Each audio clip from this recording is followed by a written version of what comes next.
Hi, Dr. Leshem. How are you? It's good to see you. Nice to see you. Thank you for having us for the tour here at the library. Thank you for coming. It's an absolute pleasure. We have the great pleasure of meeting none other than the head librarian to show us around this incredible room. Thank you so much. My pleasure. Where should we begin? I think we should begin with a picture of Shalom in his library at home.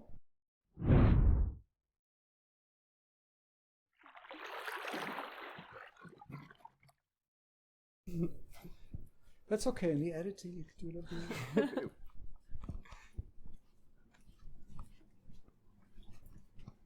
Oh, nice. Yeah. The man himself. Yeah, so here's our hero, Gershom Scholem, in his apartment in Rehavia, 28 of Barvanel Street, not far from here, where he had wall-to-ceiling books in every room in the apartment, very few pictures. There's a story that he had, an apocryphal story perhaps, that he always had one empty shelf. And I've heard several explanations. One is that when his wife Fania would complain to him and say, Gershon, or she probably said, Gerhard, there's not room for another single book in this house, he would say, what are you talking about, dear? We have a whole empty shelf. Right? And another explanation was that when people would want to give him books, would say, I see you don't have room for any more books. He would also be able to say, I do have room for more books. There's an empty shelf. And not only that, but he also, they say it was Zecher Lachorban, some way, in memory of the destruction, to have an unfinished library. His own personal touch of that Jewish custom. That poignant emptiness. That Yes, the abyss, which we'll talk a little bit about Shalom. So Shalom got interested in Kabbalah when he was a teenager in Berlin around the period of World War I, even before World War I. And he decided at a very young age several things. One was that he wanted to amass a complete library of anything having to do with Jewish mysticism, because the only way to do proper historical philological research was to be able to open up all of the relevant texts and compare them. Secondly, that he was a Zionist and he was going to make Aliyah.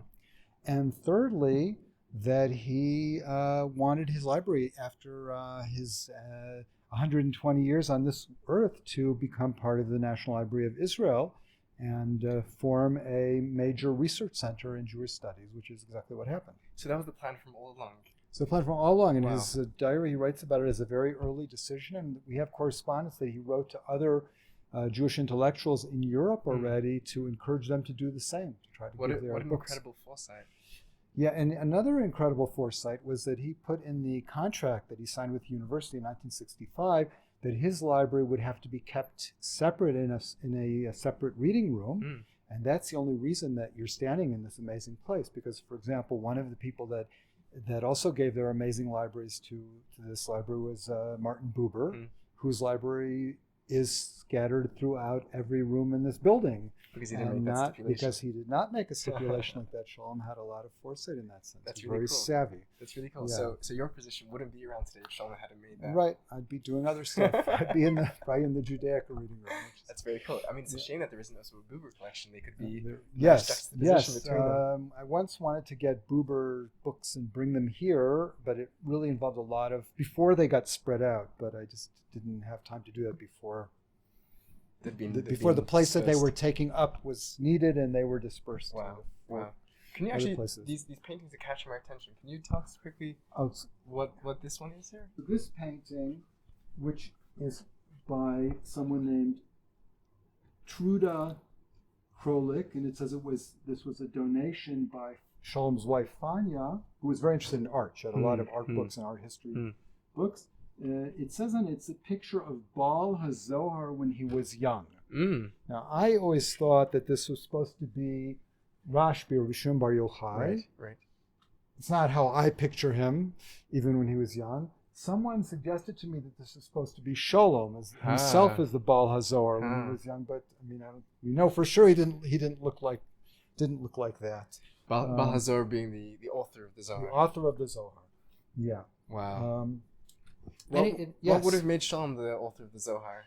Well, I wouldn't be so then we'd have to reinterpret Baal HaZohar as master of the Zohar, the one who understands it, the one who explains it, not the one who the beauty of the Hebrew language. See, I'm trying to translate everything into English, but we lose things when you translate them.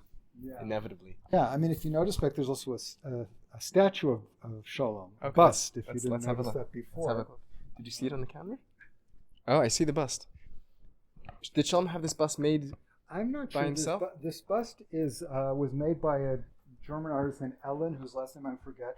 We have a book here of her sculpture, which Scholem wrote an introduction to in German. Okay. And all I can say is that I'm glad that she didn't do for him what she did to many of the sculptures, which are full-length nudes. Whoa! I don't think we would have wanted Scholem here in that situation. That might have been an overbearing presence. A bit much. So I think this is Scholem in all his glory. thing, but we do have that book here. That's fantastic. Okay. That's hilarious. Yeah. This is actually the Isaiah Berlin reading room. So this apparently Isaiah Berlin, who here, the great, fairly rationalistic British Jewish philosopher, whose family gave this room as a reading room for rare books, and in the past this room was also for all rare books at a certain point. I always think that he looks here very disturbed that he's surrounded by Kabbalistic works, which don't fit into his worldview so much, as far as I understand it. There are a couple of booklets here that he gave with dedications to Shalom. So he's sitting here looking askew over I the room. think so. He looks really like he doesn't know what he's doing here. Was he a friend of Shalom? Apparently, at least an acquaintance. We have a couple of books that he wrote dedications in. Right. So we have to talk about his book collecting. So Shalom started collecting this amazing library, and he even writes in his diary that he would go without eating to save money for books and things like that. And when he made Aliyah, when he came to Israel in mandatory Palestine in 1923, he brought with him already almost 2,000 books, including about 700 Kabbalistic or Hasidic books. We have in the archives his notebook where he lists them all in great detail, as a good German Yeki does very carefully with the scholar and philologist. Yeah, this is actually a nice picture from 1973, which shows him studying the book, which is the earliest book we have here in the collection. It's the Rakanati on the Torah. It's from the late 15th century, so it's by all definitions incunabula, which we don't have that many that are from. We have a lot of 16th century books, so we don't have that many 15th century books. Is that Menachem Rekanati, the Italian Kabbalist? Yes, indeed. Yeah. Wow. Okay, so this looks like a posed photo, I have to tell you. It doesn't look like he was actually living at the time. Yeah. And that pen, you see he's still using their fountain pen, which is perhaps one of these ones. Oh, listen, let's check this out. I mean, it might be this one, for example, which I think it's the same except for the tip broke off. So this is Shalom's own writing equipment. This is some of Shalom's writing equipment, which when I came here was just sitting out on the desk, but I decided to put it away. Yeah, I mean, I would have stolen these if they were just on the desk. So you have his inkwell here. Wow, what a pretty piece. And his letter weighing, so you know how much stamps to put on. Really cool. This is his ex libris, his sticker in books, which is in all of his books. In many of them, there's also his stamp, as you'll be able to see when we look in books. Okay. He also at some point purchased many of these and never used them. There's not a single book that has this in it. We have a lot of them, but what is he written under his name here? Here he's written Betochecha Yerushalayim, within you Jerusalem, which is a line from the Psalms. Yeah. This is his calling card. From business card. It's quite. What's the word? It's demure, restrained. Yeah, it's not too. Doesn't have like Sphirot on it or anything like Professor that. Gershom might have expected. I mean, but he wanted to come across as a respectable scientist. And very much so. Very much so. And then this bizarre piece this is not Shalom's writing. This is, I believe, the writing of Dr. Esther Liebes, who was the librarian before me and who was herself very close to Shalom. And it says, this is the book statue that's appointed to increase the number of books in the house of Professor Gershom Scholem of blessed memory. Wow, all kosher. No magic going on there. Yeah, it's perhaps a little magical. Okay, so those are the, some of our little Scholem artifacts. How much? Maybe this is like a question for later, but how much do you think Scholem himself was a rationalist? How much was he a mystic? If those are he certainly claimed to be a total rationalist. He's a historian of Kabbalah, not a Kabbalist.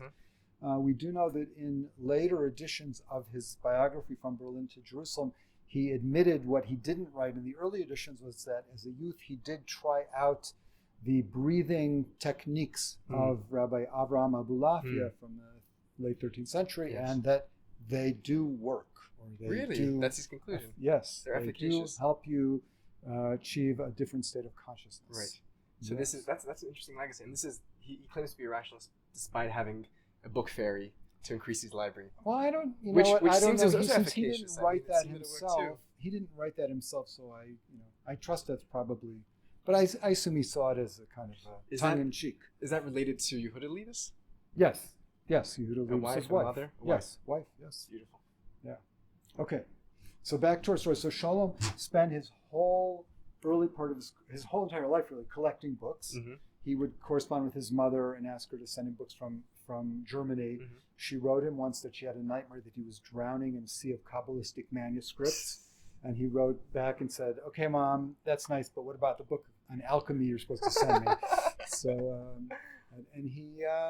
and the result is what we see here, which is this enormous library, which was in his apartment. When he died in 1982, he received about 25,000 books and articles, what we call items, off prints. We have about 500 photocopies of Kabbalistic manuscripts. Some were made by him, some by his students, mostly Isaiah Tishby and Rivka Schatz-Uffenheimer.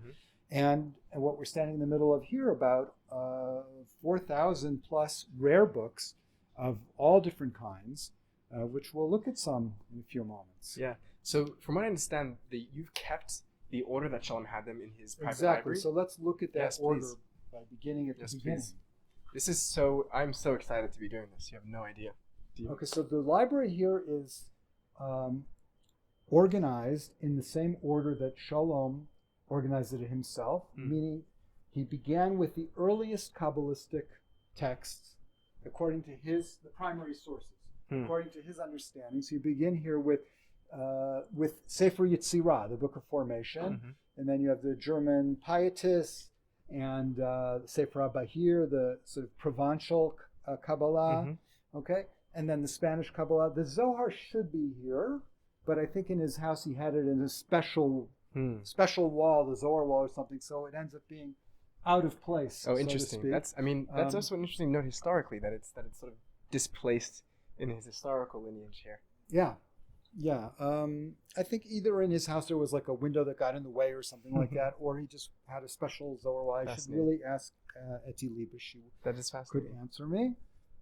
Yeah, the Zohar stuff is all basically these 3 or 4 columns. This is, again, only primary sources. The research material comes afterwards. Wow. Okay, I should point out here as well, I'm not going to go into so much detail about all the different sections. It would take us a very long time. We'll mention that the Hasidism, which begins just at the end of this room and continues for several more rows, is the biggest single unit within the collection. Within his original collection? Yeah. Really? Yeah. We have here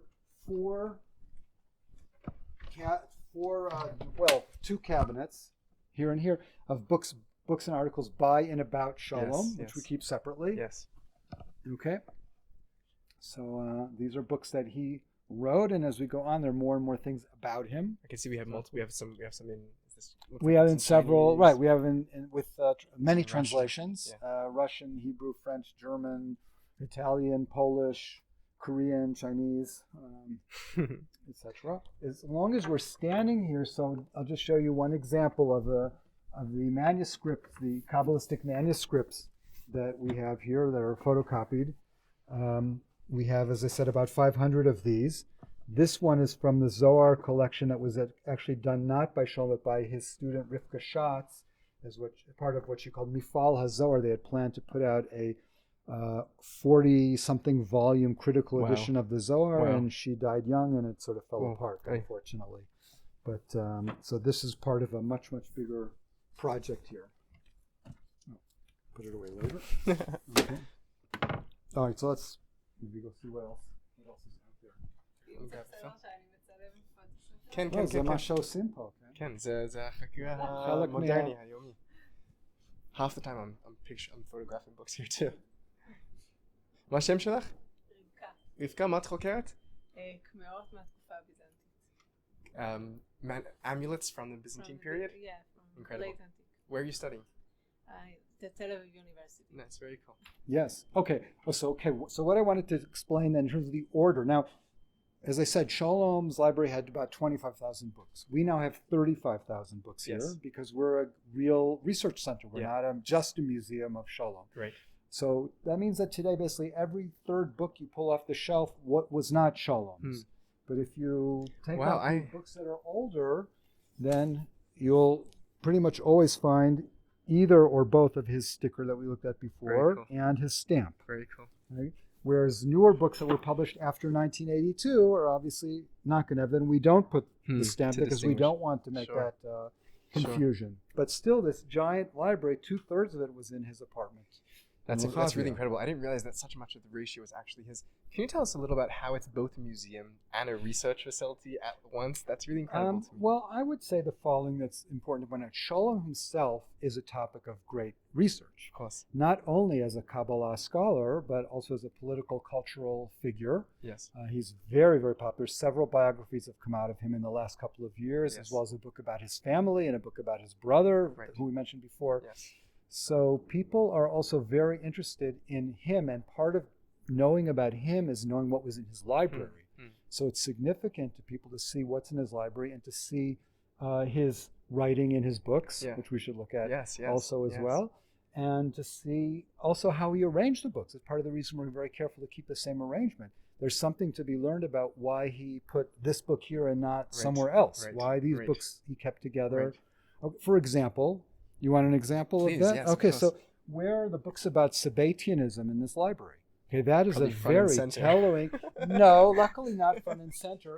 But basically, after we finish the primary sources, which, as I said, end with Hasidism. Could you just say a quick one on Sabbatianism for the audience that might not know? Sabbatianism is the movement of the false messiah Shabtai Tzvi, who lived in primarily in Turkey and in the land of Israel in the middle of the 17th century, and led to this giant upheaval in the Jewish world, and he was a major focus of study of Shalom and his early students. I think some might say that false is the subjective judgment.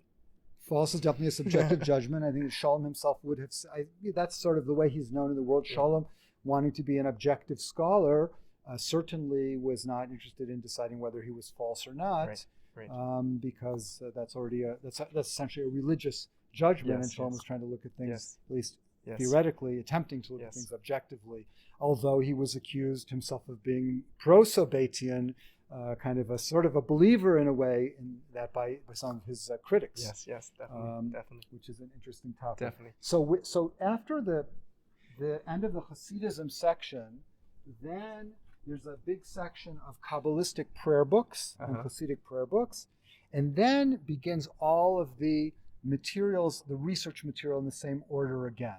But before you get to that, you have this huge section about Sabbatianism and its later offshoots, like the Frankist movement of Jacob Frank in Poland in the 18th century, and the Dunma movement of cryptic Sabbatians in Turkey, which continues to this day. Okay, and Shalom put this. Luckily, he could have put it before Hasidism historically. Which he didn't. He did historically, right? But he, especially since he felt that Hasidism was influenced in some way, or was came to neutralize some of the Messianism that broke out in the Sabbatian movement. But it's here as a bridge, kind of, before he goes into the regular research stuff. Interesting. So it's a buffer that he places between Hasidic Jewish. I just point out that in several things. So in a yeshiva setting, none of these books would not be here in a way, except for the fact that Shalom's students, and even their students, who tend to like to find and discover hidden Sabbatian influences everywhere they can.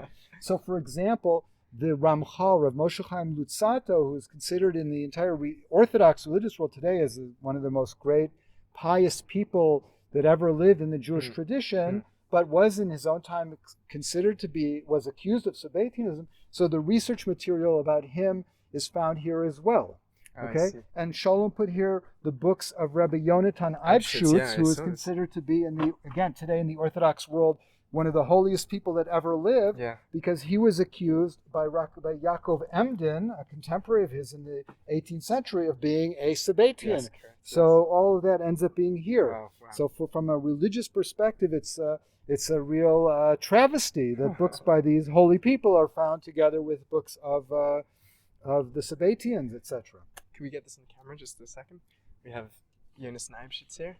On the other hand, the books of the Ramchal himself, yes, the books written by the Ramchal are not here. They are with other Italian Kabbalists in the main room, so he somehow got saved from the fate of being. Okay, so beginning here you have, again, the reference materials in the same order, the very early Kabbalah, and then the medieval Kabbalah, and then the Kabbalah from... so this is secondary literature. This is now the secondary literature. This is all the research, and also we usually put here as well translations. You can see here in the Zohar area, for example, the tremendous amount of doctoral dissertations and master's theses that are written about this topic. And we put them here, and then if a book comes out, we'll replace it with a book. But there's always an enormous amount of.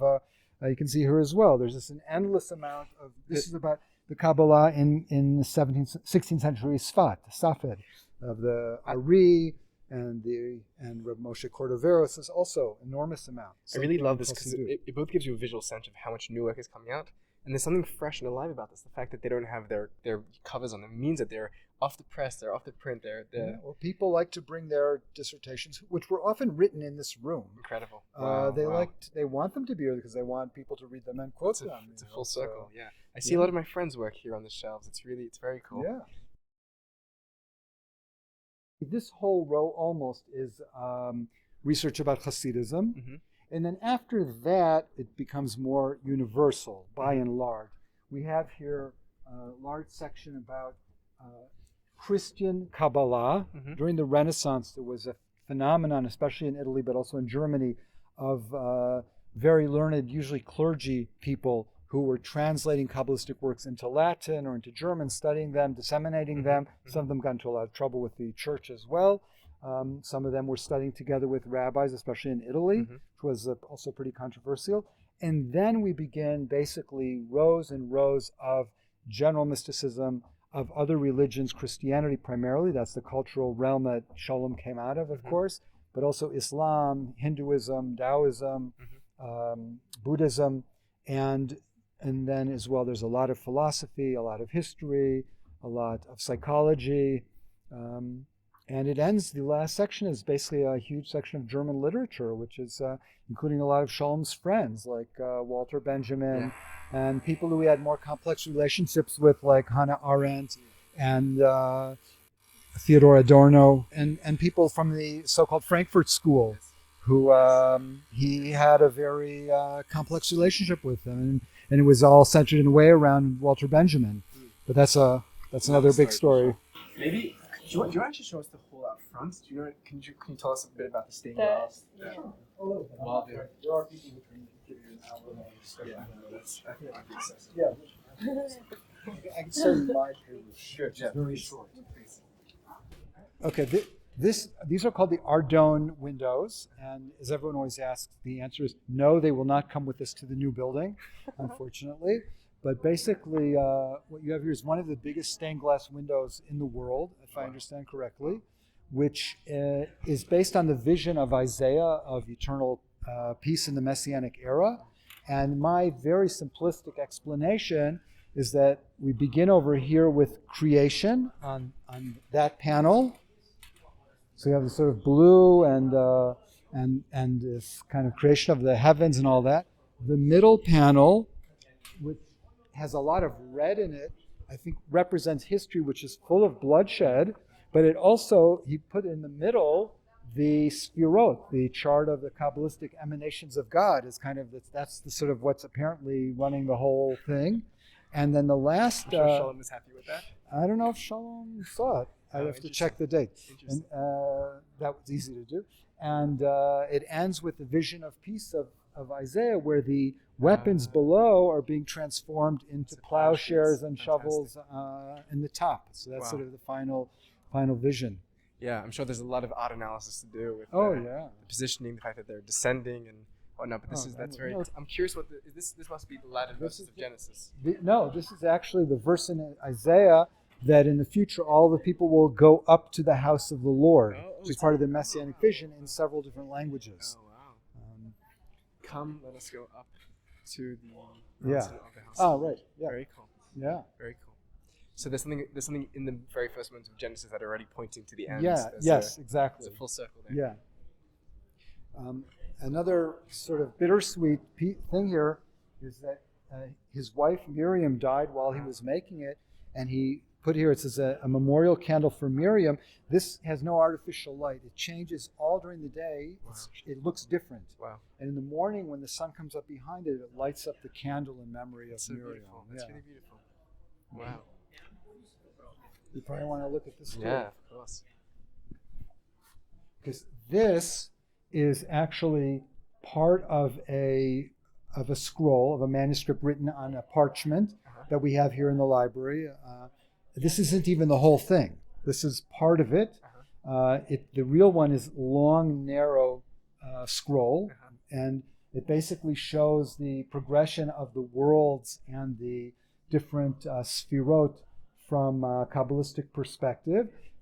These kind of spherotic charts, or as we call them today, usually Eitz Sphirot, the Kabbalistic trees, Sphirot trees, sometimes are used for study guides. This particular one was used as an amulet. If you read below, it says here, this holy tree is capable of doing all things for finding goodness and success and to avoid the evil eye, and for a woman who's having difficult childbirth and to get rid of demons and plagues. That's a good one, Magefa, okay? And all bad things in the world, and you need to put it inside of a metal or a silver container and wear it, around your neck. Wow. Okay, incredible. but again, the real one, this one would be hard to wear around your neck. The real one is quite tiny. It's tiny, right? Yeah. There's such a fascinating juxtaposition between the ancient, the magical, the efficacious, and the scholarly, the studious, the German, the rational. Indeed. Well, that has a lot to do with Shalom getting into this field. Okay, Shalom first got interested in Kabbalah because he read Gretz's History of the Jews, and he saw how much Gretz was so anti-Kabbalah and so against anything mystical, and made fun of it terribly as a just superstitious foolishness run by charlatans and all that stuff. And Shalom, in an extremely subversive hermeneutical move, said that he was going to take the methods of the Wissenschaft des Judentums, of the German science of Judaism, and use them to study Kabbalah the same way that the people before him had used them to study other Jewish texts, but had either ignored or attacked Kabbalah. Fascinating. That's Yeah. really fascinating. But even for Shalom, the magical side was less his cup of tea, and he dealt with it certainly, but it was not his favorite part. He tried to look at Kabbalah very much as a kind of philosophy, theosophy, the description of the upper realms. My teachers, like Yehuda Liebes and Moshe Idel and Moshe Chalamish, had a very different way of emphasizing their studies, and they put a lot of emphasis on the practice, on what do Kabbalists do? What are their customs? What are their rituals? Where Shalom was much more interested in looking at their theories. Yes. As opposed to the phenomenology, the social history. No, I would say Shalom was going to be closer to the social history in a way. Depends how you define it. Phenomenology is more the way Idel does Kabbalah, which has a lot to do with whether you look at horizontal models of the same ideas or same practices happening in different places, or whether you look like Shalom did in a vertical flow of Kabbalistic history, like we see in his classic book, Major Trends in Jewish Mysticism, where one trend leads to the next, which leads to the next in a very grand narrative, Hegelian style, right? There's where, for example, the thesis is the Lurianic Kabbalah, the antithesis is Sabbatianism that we spoke about before, and then Hasidism becomes sort of the new synthesis. And how were you trained? What was the perspective that you I learned? am a student of Idel and Liebes and Chalamish. And what's been some of the work that you've done? What's your area of? I am a scholar of Hasidism, primarily of 20th century Hasidism, Polish Hasidism. My main focus is on the works of the Piaseczner Rebbe, Rabbi Kalana Mitzkalma Shapiro, who was martyred in the Holocaust. And I've worked primarily, unlike many scholars of the Piaseczner, I've worked primarily on his pre-war more Kabbalistic writings and devotional writings, and less on his sermons that he gave in the Warsaw Ghetto, for which he's the most famous. Very cool. Very, very cool. Can we get a close-up on this? We can do a screen of that.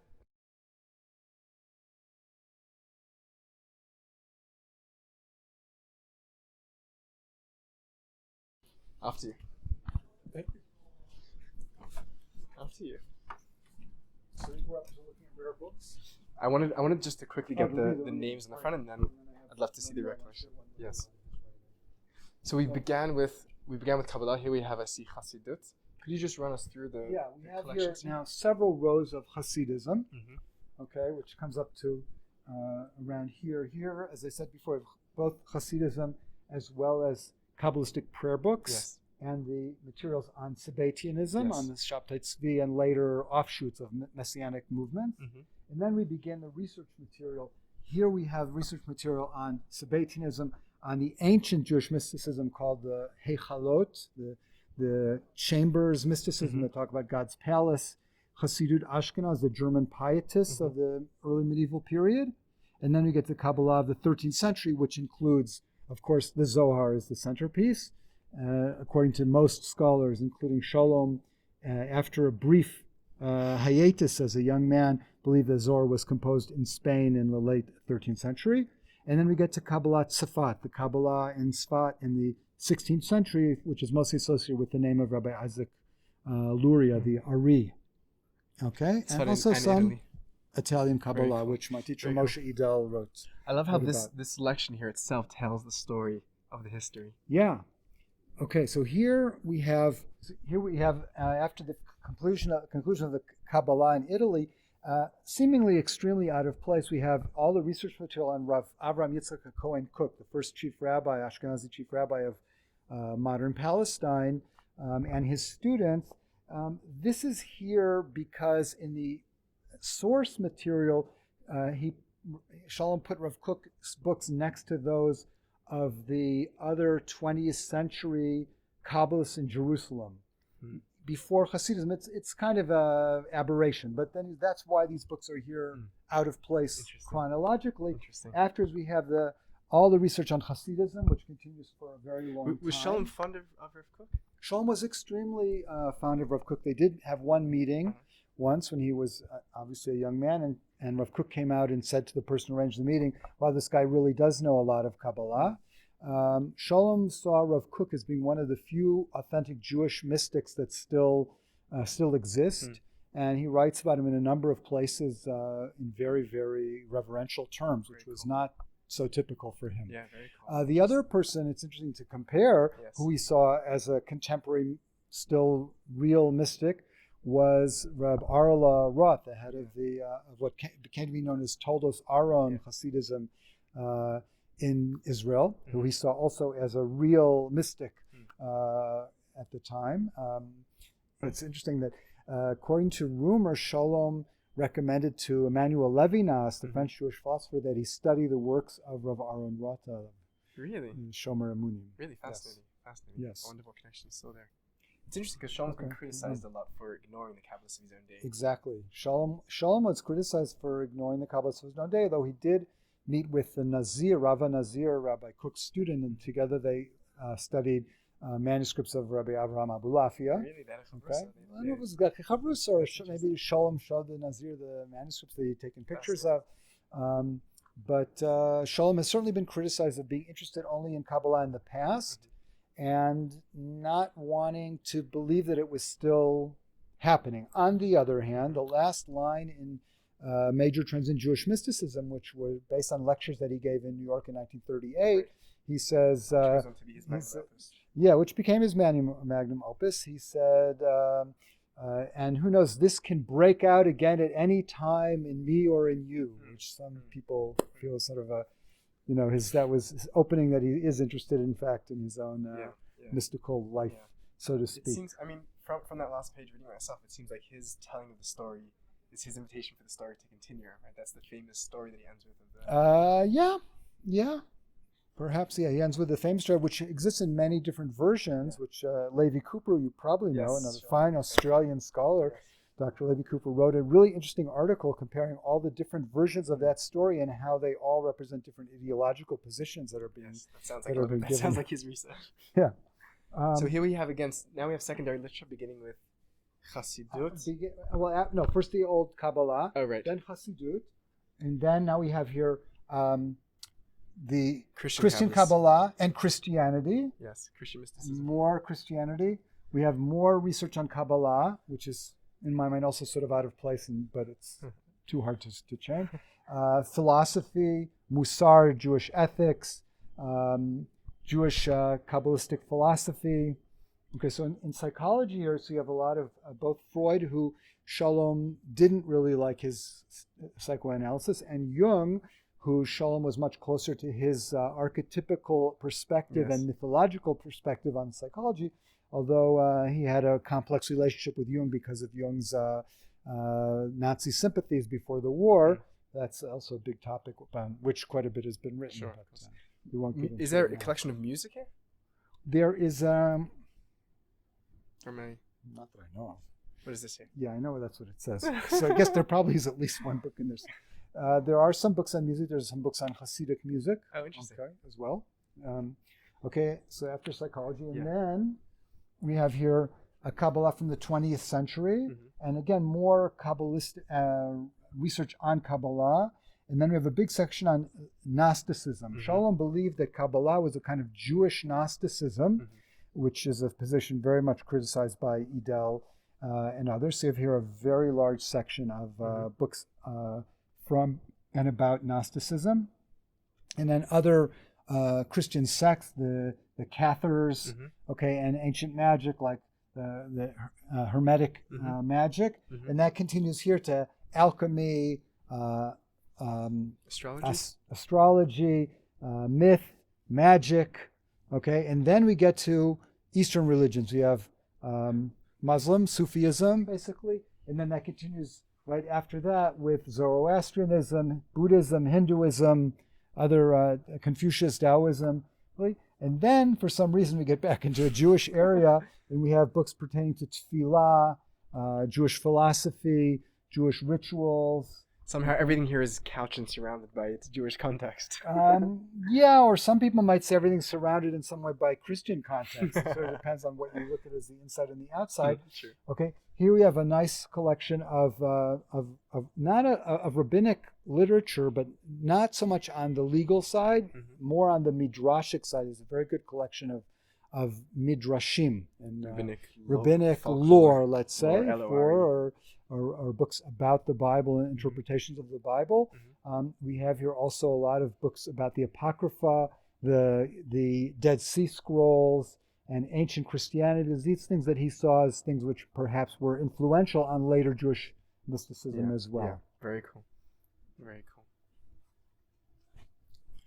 Okay, and we have reference works. We have more rabbinic literature, the Talmud, the Mishnah, some works of Jewish law, very little bit, different editions of the Bible.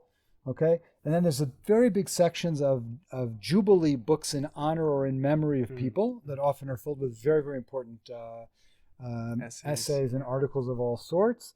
We have a big section here of Jewish history and also about Jewish communities around the world that interested Scholem. So there's a lot of books about specific Jewish communities. Okay, we have about medieval Jewish Hebrew poetry in Spain.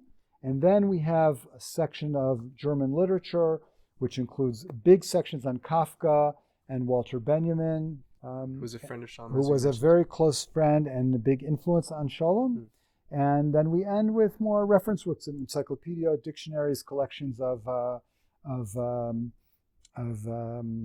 periodicals. There's also here a lot of books by Martin Buber, who was an influence and a kind of a partner, disagreement partner. Say Barplugt in English.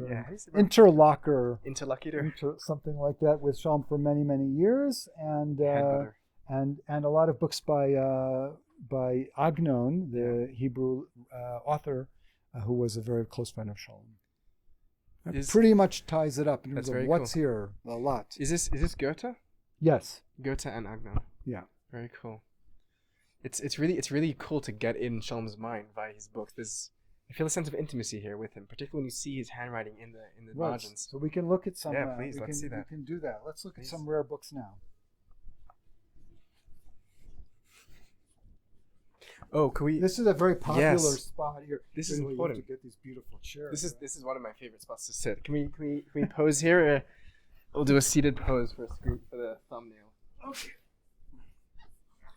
Here you are. We'll pretend like we're learning. Everyone wants to know what's going to happen to these chairs when we move to the new building. Yes. Everyone wants to take one home, but I'm not sure what's going to happen. So. Oh, really? If they do, I get first dibs on it. I don't think so. There's a long line. Listen, at least we tried. That's what's worth. We're just gonna sit here and pontificate for a second. We'll use this for a still photo. This is by Abrams. This is a.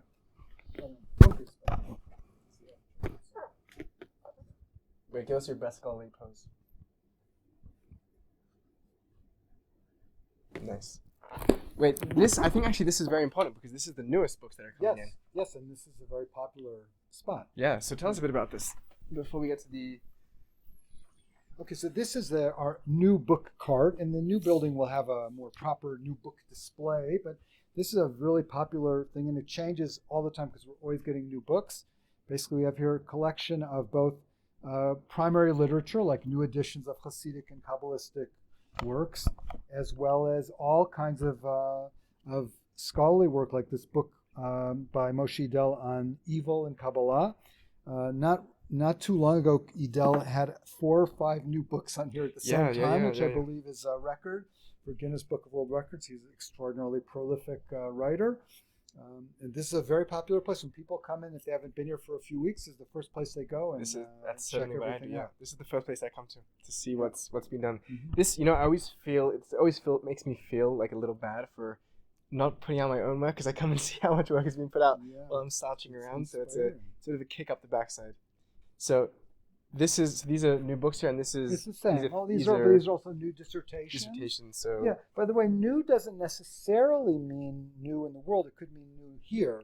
There's a dissertation here or a thesis about the Dunma. Yes. About the Turkish followers of Shabtai Tzvi that was written a number of years ago, but I just found it today in the stacks and had it brought here. So this is new for us. It's not really new, okay? But most of the books are books that have come out in the last few. I saw some of your own publications up here the other day. This is true. I have a few articles. Can we show one? Can we show one to the camera? If you can find it, if I can find it.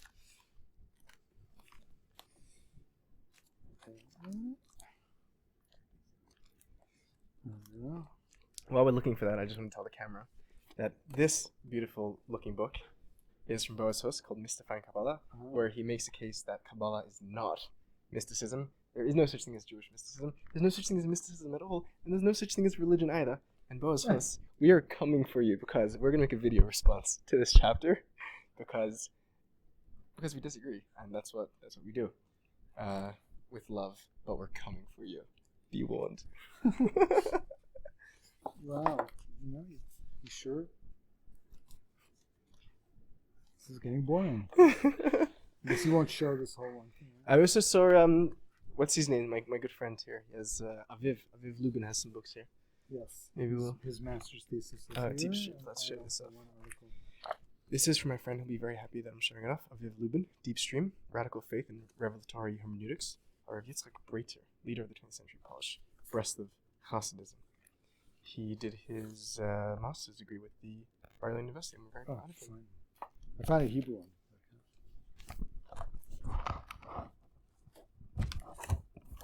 Okay, so this is one of my recent articles in Hebrew. It's about meditative exercises of the Piaseczner Rebbe, who we mentioned before, and a contemporary Polish Hasid named Menachem Mendel Eckstein, who also wrote a very interesting brief tract about Hasidism that's filled with also with meditative, especially guided imagery exercises of a very different type. So in this article, I compare the two contemporary, pretty much contemporary books from Polish Hasidism from the 1920s about meditative visualization techniques. Very cool. Are you writing for an academic press or Yeah, religious? I write for both. This one, I do. I am also a rabbi, and this one was written for the journal of the Hesder Yeshiva movement in Israel. So, in this one, I'm a rabbi Tzvi Leshem, and the academic ones, I'm doctor. Well, I don't care, whatever they want. Nice. Doesn't matter to me. Very cool. Very, very cool. Okay. Nice. Okay. Off to the. Okay, off to see a few rare books. I want to pull out one more. The old and the new that come together in this room is really incredible. Maybe while we're pulling out some books, can you tell us a bit about who the people that come to use this room are? Oh, yeah, that's very important. This room is a multicultural center where you have together Israeli and worldwide academics who would claim to be completely secular with Hasidic or Kabbalistic Jews from Mea Shearim, from the most religious neighborhood in Jerusalem, with long peyot, long earlocks and long beards. And not only do they sit together in the same room, but they really work together. You really, on a daily basis, see interactions between so-called ultra-Orthodox Jews and secular Jews or non-Jewish scholars who also come here, men and women. We've had scholars come here from all over the world, especially in the summer when there's not Corona. We're packed with scholars from all over Europe, the States, the Far East even. Wow. And this is an amazing meeting place where you see all aspects of Israeli society and beyond working together in real harmony and helping each other. It's very, very special. That's really cool. That's very, very cool. That's right. That's what the Kabbalah was all about, finding the lost keys. You know? That's a great line. Yeah. My teacher, Adele, is less convinced that that's what Kabbalah is really about. That's okay. It's a legitimate argument. It's a bit too romantic for him? It's a bit too pessimistic for him. Ah, he thinks that Kabbalah is much more happy, where Shalom saw it as being depressive and this feeling of lost, and we've lost everything. We have to somehow try to get back to it, and it's hidden from us. Idel thinks it's Kafka's influence. You know, Shalom said that he learned 3 things every day, studied faithfully every day: Bible, Zohar, and Kafka. Wow. So elevating Kafka to canonical status like this apparently Bible, Zohar, has an effect on one's perspective on reality. And you guys have original Kafka manuscripts here at the library. Yes, we do. Unfortunately, I don't have them in this room, of course, but we do have them. So we'll have to bring this out for sure. Because it's so big and wow. heavy. Can I help you with that? No, we're okay. So this is the family Bible that was owned by Shalom's parents and grandparents. Wow. His maternal grandparents. Were they a religious family? No, we could talk about that in a few minutes. In some ways, they were traditional. I would say it was a little schizophrenic. His mother always lit Shabbos candles, and his father always lit a cigar from the Shabbos candles. Wow, what a picture! So, yeah. So this book has in it, so you can see it has the chronicles of the family, okay, of the Shalom family. It's starting with the Hirsch family, which was his mother's parents. Great. This is a traditional thing to write one's family tree in the beginning of the Bible. It's very common in certain German Jewish families. So have here the birth of the 4 Shalom brothers, the youngest being Gerhard, who later becomes Gershom Scholem, was born in Gerhard Arthur Scholem. Yeah, which is very weird because his father's name was Arthur. And it's not mentioned anywhere else that his name was Arthur, which is strange because Ashkenazim don't name their kids after living parents. Correct. So it's strange, and it's not mentioned anywhere. I don't think it's on his birth certificate even. I'm not sure. Wow, that's fascinating. Here, that's fascinating. He was born in 1897. This is his brother Werner Scholem, who later became a very, very famous German communist leader and was murdered by the Nazis in Buchenwald in 1940. Wow, I had no idea. Oh yeah, he's a story in and of itself. Here's Gershom Scholem Gerhard's first marriage, September 1923 to Etta in Jerusalem. Okay, that marriage lasted till 1936, I think, and then he married his second wife, Fania Freud, sort of some distant relative of Sigmund Freud. That name sounds familiar. I think I've heard that name before. And they married until he died for many, many years.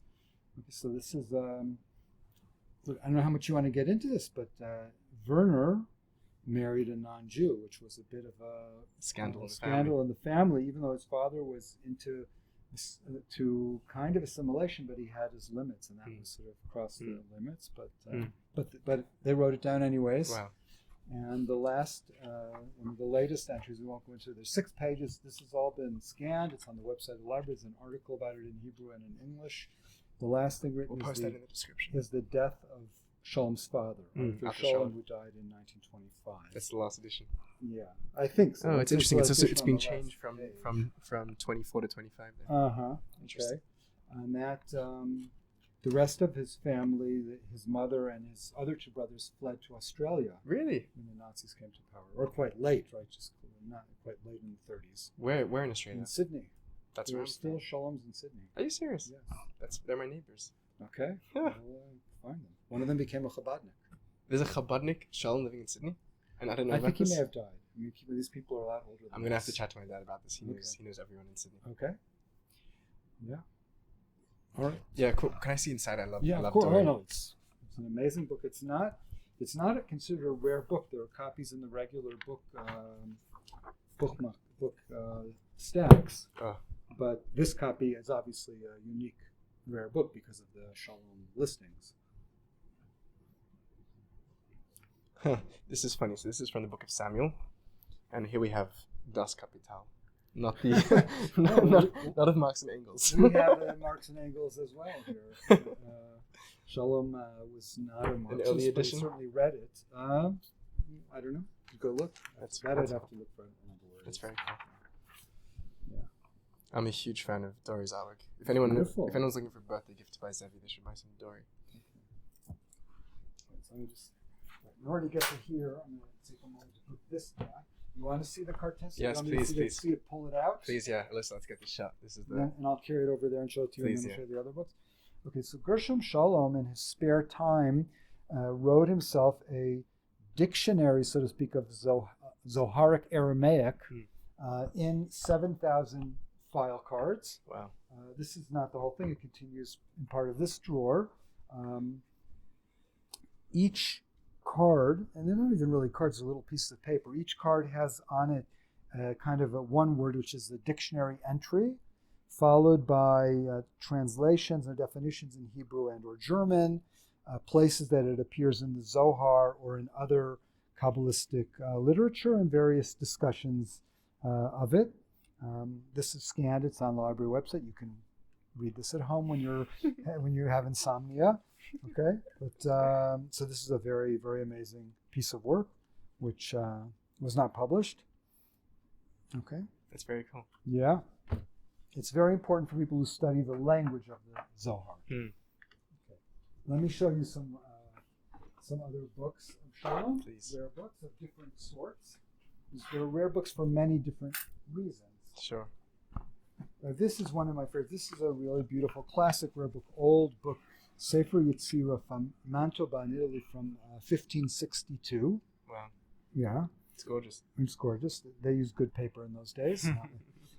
What's special in this one is that you have Kabbalistic charts of, permutations of divine names, which is standard in Kabbalistic books. It's not so unusual, but what's special here is that you have also do-it-yourself kits of 2 levels that you can do the permutations yourself, and even some with 3 levels. Oh, that's amazing. Okay, so this is pretty cool. There's actually is another copy of this book. This almost looks like a minute and hour hand over here. Yeah, but it's two of God's most prominent names. There's another copy of this book in the rare book room downstairs, where if you open to this page, all you'll see is this printed part. And if you open it to the back, there's a big page that folds out with all the pieces. You have to cut them out and attach them, so you have the before and after That's really cool. editions. That's very cool. That's very, very cool. I've never seen that in a book published today. Besides when I was in kindergarten, we had interactive books. Yeah. Some of Shalom's books are rare because of the amount of notes in them. This is his copy of the Zohar Hadash, part of the Zoharic literature from Warsaw from 1884, which is not at all a rare book, but this is an example of Shalom's methodology that when he didn't have enough room in the margins to write, he would literally have his books rebound with a blank page next to every page of text. And he has many books like this. His whole Zohar is like this. That was printed in a facsimile edition.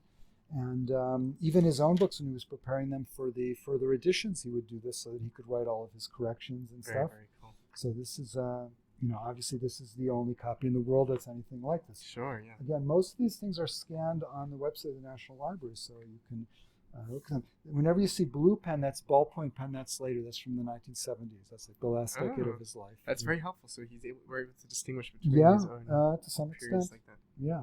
I've heard that he's written some wild things in some of his margins.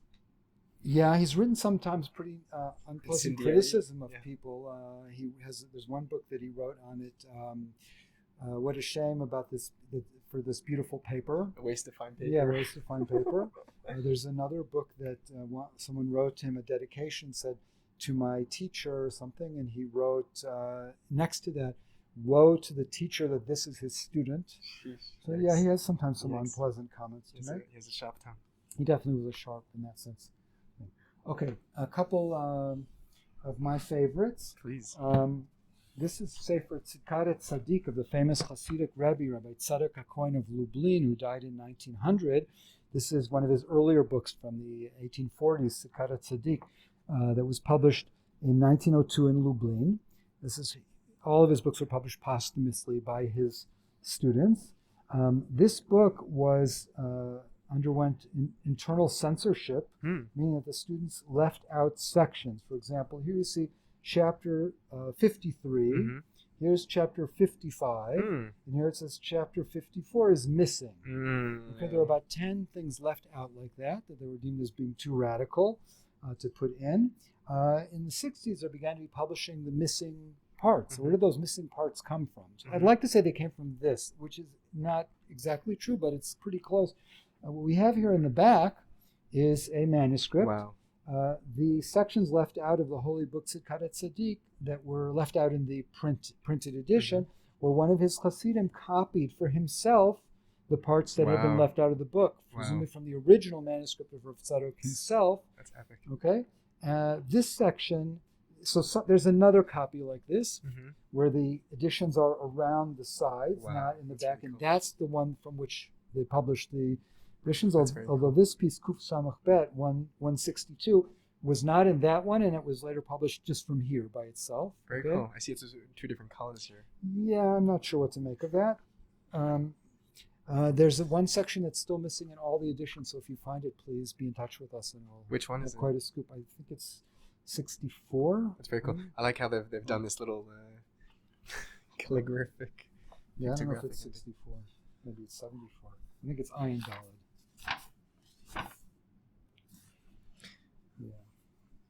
Yeah, I believe the missing one we still don't have is chapter 74. If anyone finds it, it'd be a great scoop. Chapter 74 on Tzidkas Tzaddik, Tzaddik Kohen of Lublin. Whoever finds it gets a free lunch date with Rabbi Dr. Tzvi Leshem. Okay. You heard it here first. Okay, Ema Banim Smecha. This is a book that was written by Rabbi Yitzchar Teichtel, who was a Rosh Yeshiva and a Posek, a halachic decider in Slovakia, who was killed in the Holocaust in Auschwitz.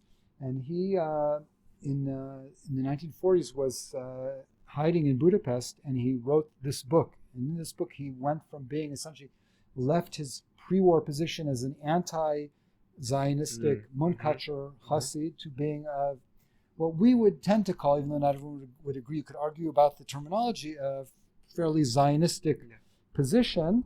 And he wrote this book, and what's amazing about this book is that it actually was published in Budapest in the middle of the Holocaust. You said Budapest Tafshin Gimel. Wow. Now, I have this book at home, a later edition, but when I saw this, I was very emotional, especially because my father also spent the war years in Budapest. So he was there when this was being written. Incredible. He was much younger. He didn't know anything about it, but it's very powerful for me.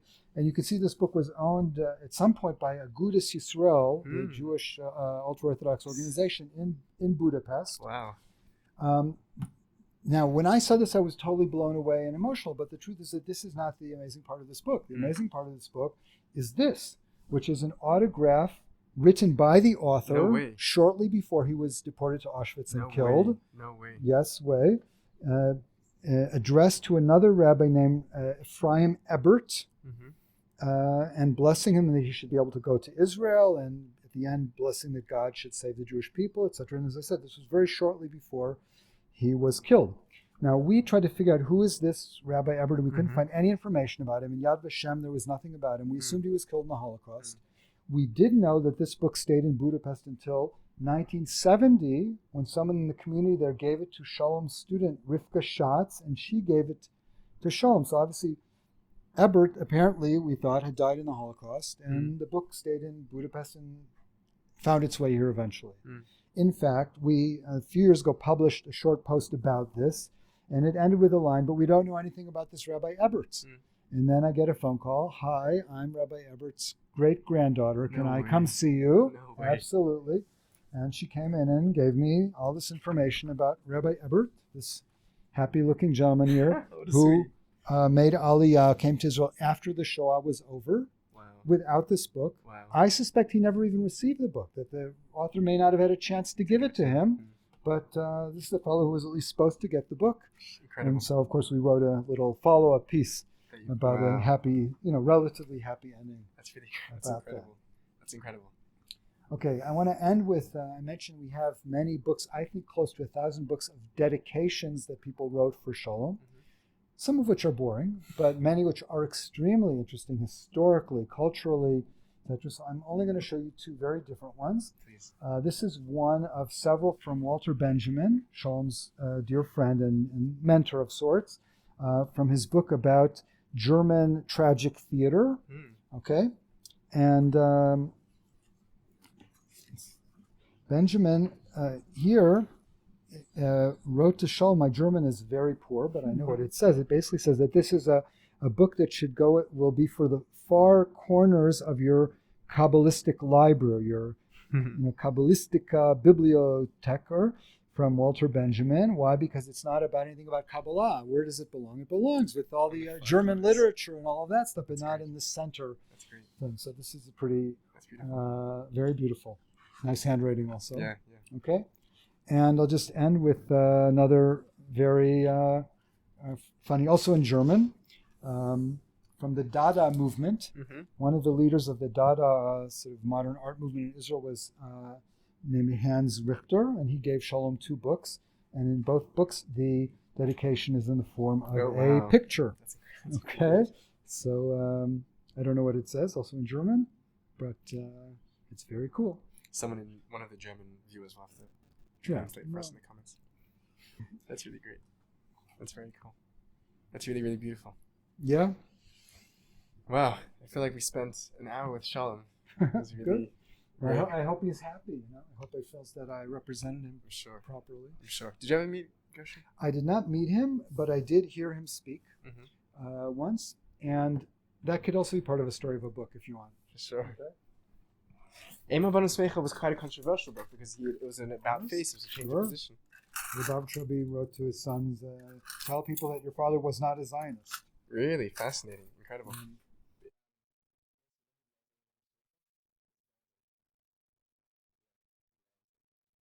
Okay, so I did not ever meet Shalom, but I heard him speak once, one of his last talks in public probably. In 1980, I believe, he spoke to a group of religious university students at a place called Beit Meir, which is a sort of Mizrahi building in downtown next to Heichalot. And when he was there, he was asked about Rav Kook, and he talked about how he admired him, and then he told the following funny story, which I've written about. There's an article about this on the website, that Rav Kook, at least this is what I remember him saying, although it's recorded, and it's actually on the website in my article is a link to the recording, that he said that that Rav Kook's very mystical tract on the Hebrew letters, Reish Milin, that he wrote in London during World War I, that Shalom said that he had excellent testimony from reliable witnesses that Rav Kook had said that he no longer remembered what he wrote in that book, even though he understood it when he wrote it. Yes. This is Rav Kook's edition of Reish Milin, of the first edition from London. And he wrote next to the title page, regarding this book, the author told my friend Shaul Lieberman, the very, very great Talmudic scholar of the 20th century, who was very close to both Rav Kook and to Shalom, a little bit before he died, and as a little bit before Rav Kook's death, he told Rabbi Lieberman, when he gave him a copy of this, that he no longer understands any word that he wrote here, even though he understood it at the time that he wrote it. This I heard from him, from Rabbi Lieberman, in 1966. Okay. Later, a friend of mine told me that they owned the copy that Rabbi Lieberman got from Rav Kook, and this is a copy of that was sent to me. If you're interested, this is not in our library. This is in a private library of a friend of mine. Mm-hmm. That this is the dedication from Rav Kook to Rabbi Lieberman. And a lot's been written about that comment. What did he really mean by that? We'll leave that for another time, or you can read my article on the library website. That's a good pitch. That's really that's the only time that I heard Shalom speak, was when he, amongst other things, told this story of this book. I'm sure there are hundreds and hundreds and hundreds of more stories between these books, between these folios. But you're a busy man, and we have to let you go back to your life. Thank you. And thank you for joining us in this tour. Is there any final words to the camera, an invitation? I would invite anyone who's interested in Kabbalah, Jewish mysticism, Hasidism, Messianism, or general mysticism to come to the Shalom Library. We have here I won't be able to spend as much time with you as I have with Zevi today, but I can certainly help you find the kind of books that you're looking for to further your studies. We'd love to have you visit. And you'll find the best librarian that the world has to offer. That's okay. We're open Sunday through Thursday from 9 to 4. Thank you so much. Thank you. That was a lot of fun. That was a lot of fun. I agree. Okay. Yeah. Chaverim, הספרייה נסגרת. Thank you so much, Sue. It was a lot of fun. Looking forward to seeing you soon.